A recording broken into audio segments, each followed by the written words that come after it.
Hey everyone, I'm Shad Dills and welcome into our latest Cannabis in 5. And today I'm going to talk about rescheduling and the chatter that continues to build. And if there is an actual announcement, will an executive order take place? Based off of that, we're going to break down exactly what could unfold right after a potential announcement is made. So we'll cover what the first 48 hours could look like after the executive order is signed, how the DOJ and DEA could move instantly without waiting for public comment, and whether the hearing process could be skipped under Section E11D, and how prohibitionist groups like SAM are preparing legal challenges that may not stop the process. Plus, we'll explain why Congress doesn't need to be involved, how this changes cannabis taxation, and why rescheduling doesn't mean full legalization. So with that, let's dive into it. So let's first begin. Here's the play-by-play of what could happen immediately following the executive order to reschedule cannabis. Step 1, the Department of Justice receives direct instructions to implement the HHS recommendation,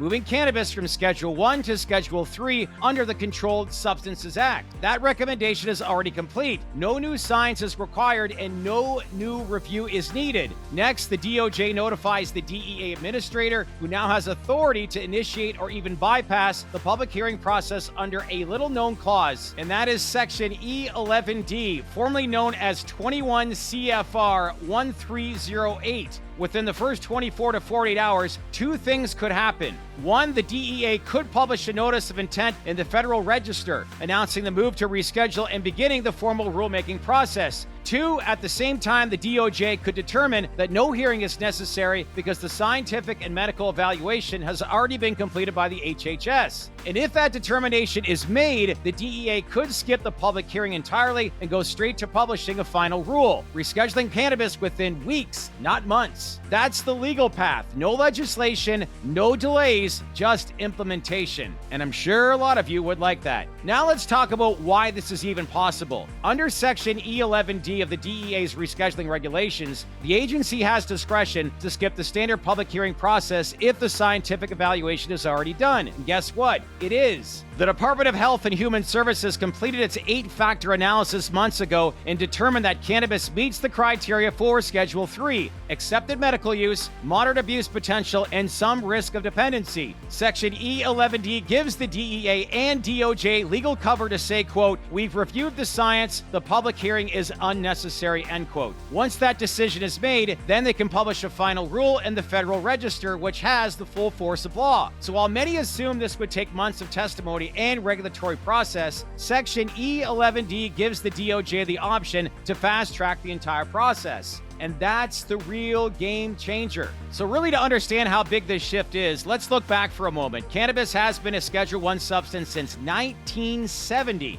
When the Controlled Substances Act was passed. That means for over 50 years, the federal government has classified cannabis as having no accepted medical use, a high potential for abuse, and no safety even under medical supervision. Think about that. It's been treated the same, as I've said before, like heroin, LSD, and methamphetamine. But over the decades, state after state began legalizing medical cannabis. Scientific research expanded, and public support has definitely shifted. And yet, as many of you know, cannabis remained in legal limbo until HHS finally said, quote, "This no longer makes sense scientifically," end quote. Now, rescheduling to Schedule 3 reflects where the evidence actually stands. And it is about time. Now, let's talk about some pushback. Smart Approaches to Marijuana, or SAM, led by Kevin Sabet, has already made it clear they'll try to stop rescheduling in court. So what will be their legal strategy? They'll likely file a lawsuit under the Administrative Procedure Act, claiming that the DEA failed to follow proper process by denying the public a hearing, relying too heavily on HHS's findings, and moving too quickly without independent review. They may also argue that cannabis still meets the definition of Schedule 1, particularly around its potential for abuse. But here's the point. Even if they sue, it doesn't stop the implementation. The final rule can go into effect while the case works its way through the courts. And courts typically defer to agency rulemaking, especially when HHS and DOJ are aligned. So the lawsuit could delay implementation in some areas, but won't automatically reverse the rescheduling decision, and that's key. And let's be clear on another common myth. Congress is not required for rescheduling to happen. The Controlled Substances Act gives the authority to two entities. One, the Secretary of Health and Human Services, and two, the Attorney General. That's it. Congress can pass a law to override or codify a scheduling decision, but they aren't needed to approve it in the first place. So even if there's political noise from the Hill, whether from prohibitionist Republicans or slow-moving Democrats, none of it stops the DOJ from acting. This is executive branch territory, and with the executive order in hand, the president is now driving the entire process. And with that, this also plays directly into Trump's political style. He doesn't need to make backroom deals with Congress. He doesn't need to wait for Mitch McConnell or Chuck Schumer to agree. He can take credit for breaking the federal cannabis logjam with one signature. And it's a smart play politically because while Schedule 3 isn't legalization, it delivers major wins to veterans, medical patients, retail operators, cannabis investors, and even moderate suburban voters who favor reform but want rules in place. At the same time, Trump could say, this isn't about getting high, it's about medicine, business, and really fairness. And that message, let's face it, resonates here in 2025. So with that, what actually changes if cannabis moves to a Schedule 3? Here's what it does. It eliminates the 280E tax burden, allowing cannabis businesses to deduct normal business expenses. It opens the door to FDA-approved cannabis research and drug development. It enhances legal protections for doctors recommending medical cannabis. It also removes barriers for interstate distribution of FDA-approved cannabis medicines.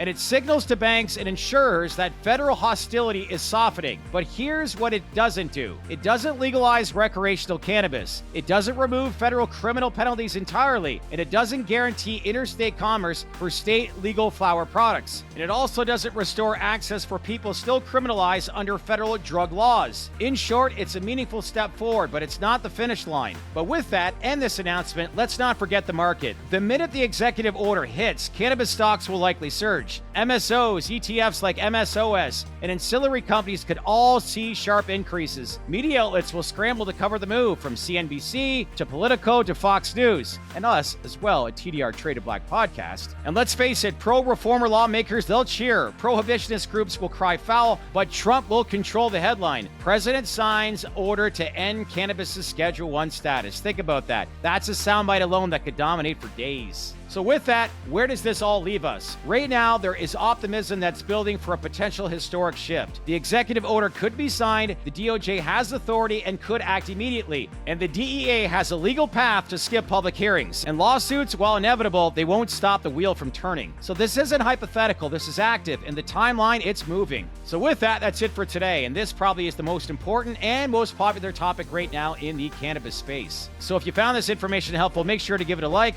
smash on that bell for all notifications. And what do you think? Do you think rescheduling happens relatively soon this year, or do you think lawsuits will slow it down? Let us know by leaving your comments below. Like I always say, want to keep this conversation going. That's it for our latest TDR Cannabis in 5. Until next time, enjoy your day. I'm your host, Shad Dales, and thanks again for watching.